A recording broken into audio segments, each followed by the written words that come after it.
We are live We and are alive. we are alive. Welcome, everybody. This is the first of a series of interviews that a bunch of us crazy unicorn creatures, magical creatures, wanted to do around something that we call the symphony universe. And the symphony universe is how do you even put it into words? I mean, it's a universe of truly like living in such a way and functioning in such a way in a world that acknowledges that we are energetic beings and everything is energy, and using that to create pragmatically in the world, in our lives, for the earth, for our future, for the future for all of us and for the planet. And it's amazing because the energies that we explore in a class called the Symphony of Possibilities, that is facilitated and was created by Dr. Dane here.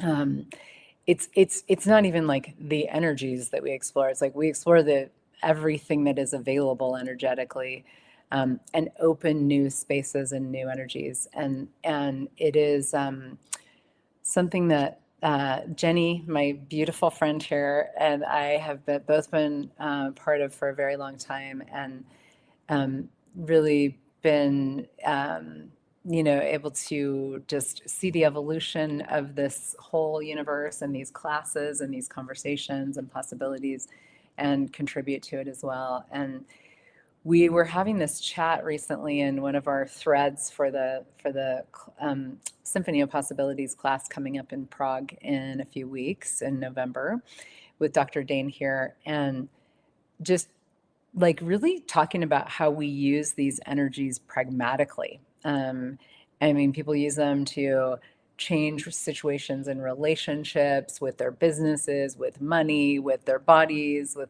like in all the areas of life that we play.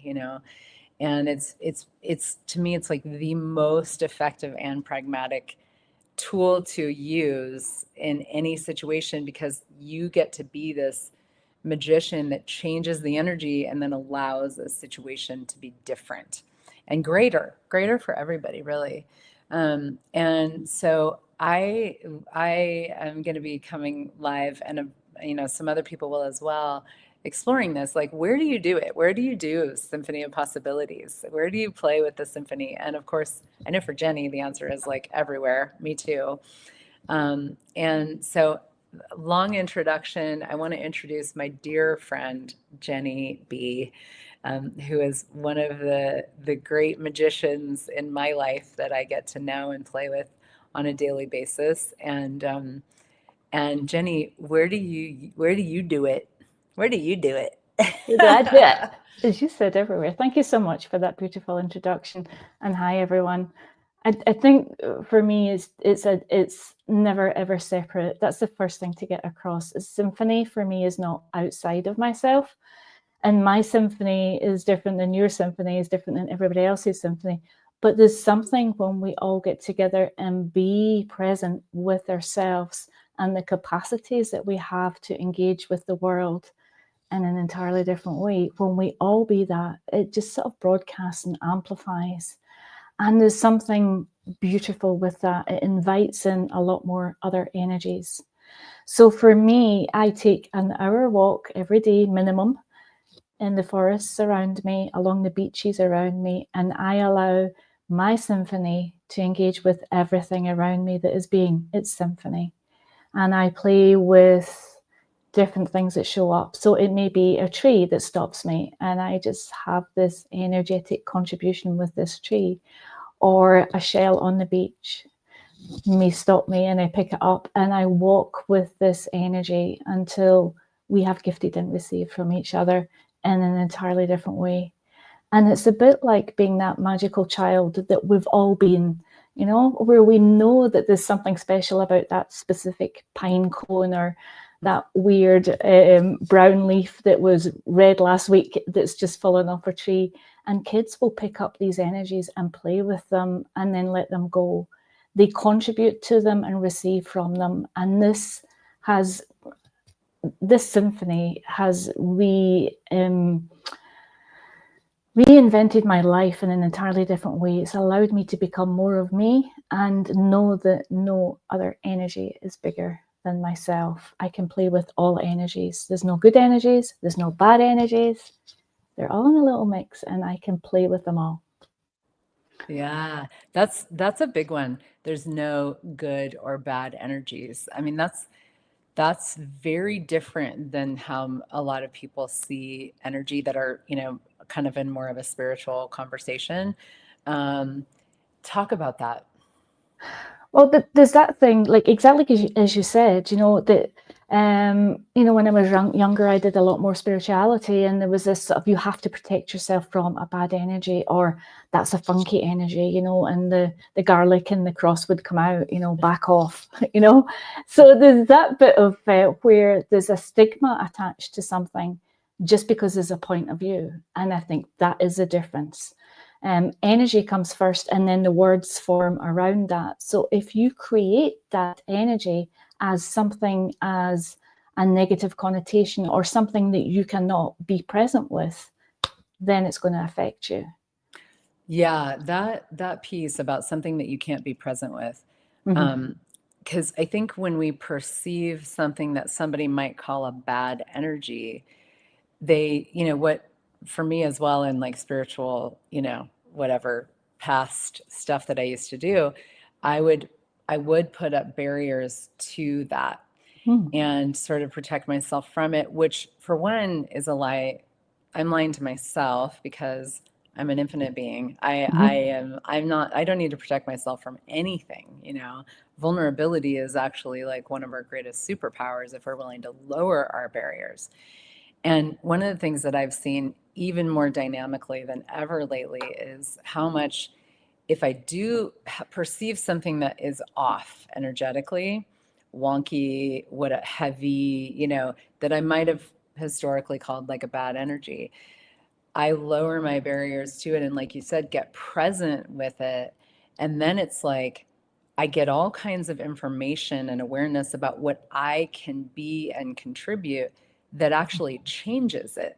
And these energies then become part of our they become like fodder for our creative universe, and they start to fertilize and nurture and contribute to everything that we're creating and everything that we're asking for.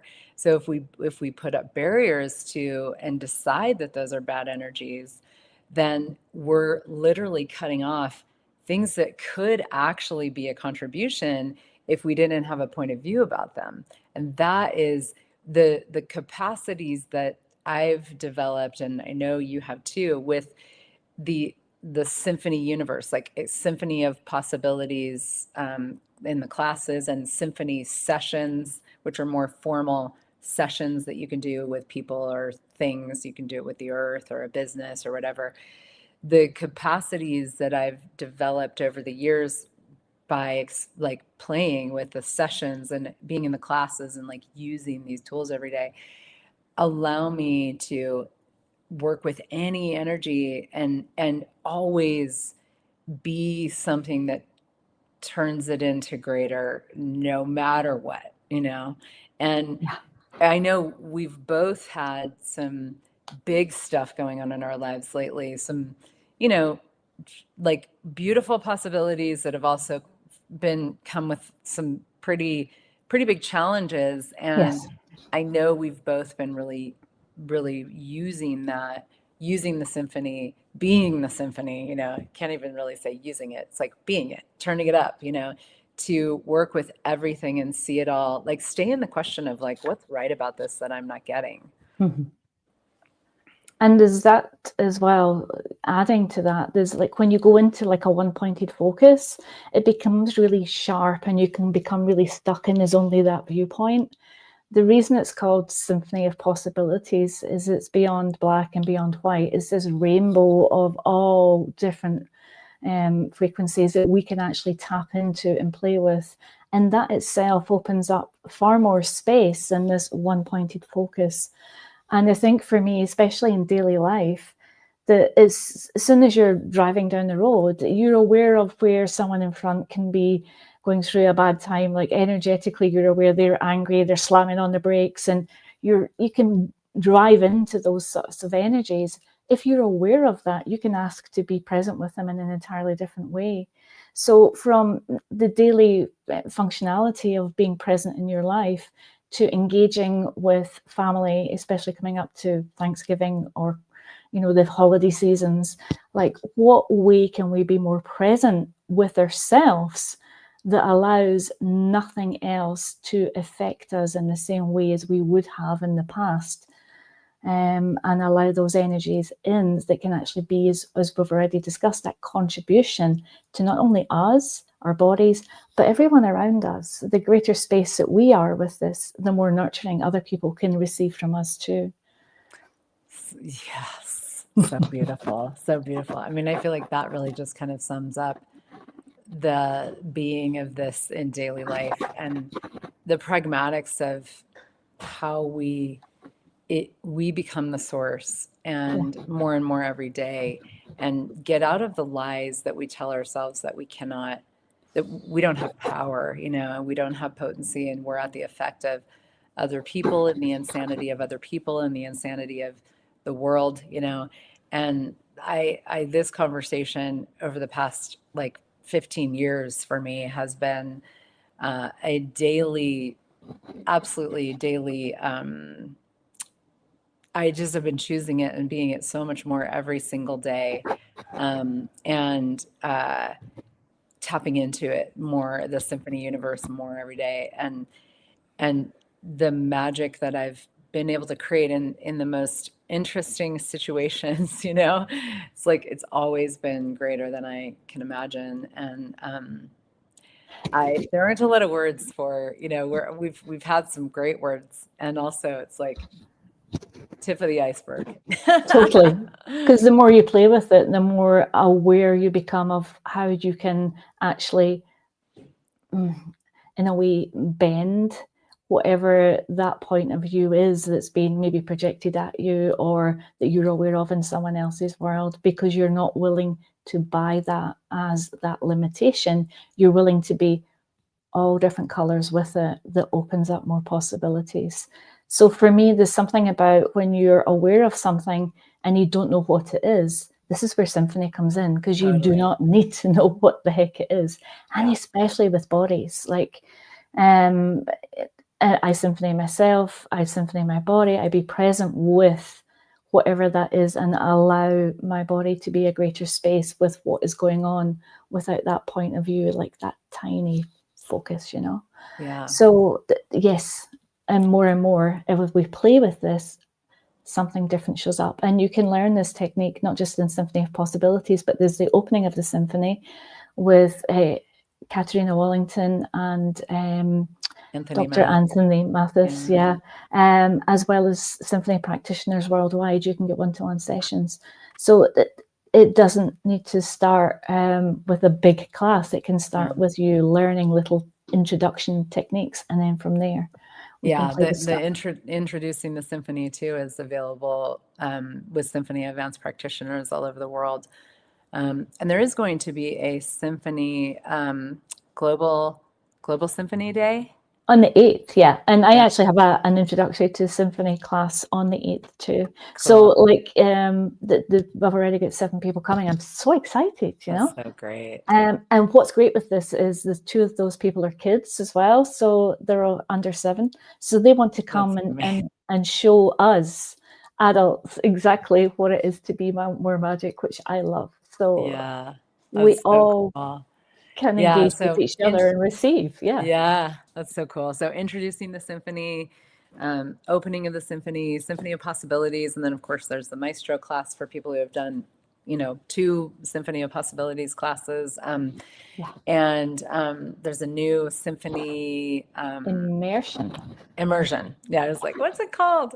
So lots of possibilities, and to me it's like this is Hogwarts, like and even greater, like really learning to become the unique magician that we each be with our unique capacities. And Where no limitation is ever greater than you. You're greater than the limitation. yeah, so amazing. Thank you so much. Thank And you so much. do we have like, I mean, you can find a lot of this at accessconsciousness.com, a lot of these classes and Yes. explorations. I don't know what the link is for the Global Symphony Day. Do you know what it is? No, but we can put Okay, it. we can in post the, it. Yeah. Post it below. No bother. Okay. Awesome. Thank you so much, Thank you so Jenny. much. Great chat. Thanks everybody for Thanks, being here. everyone. Take care. Bye for now.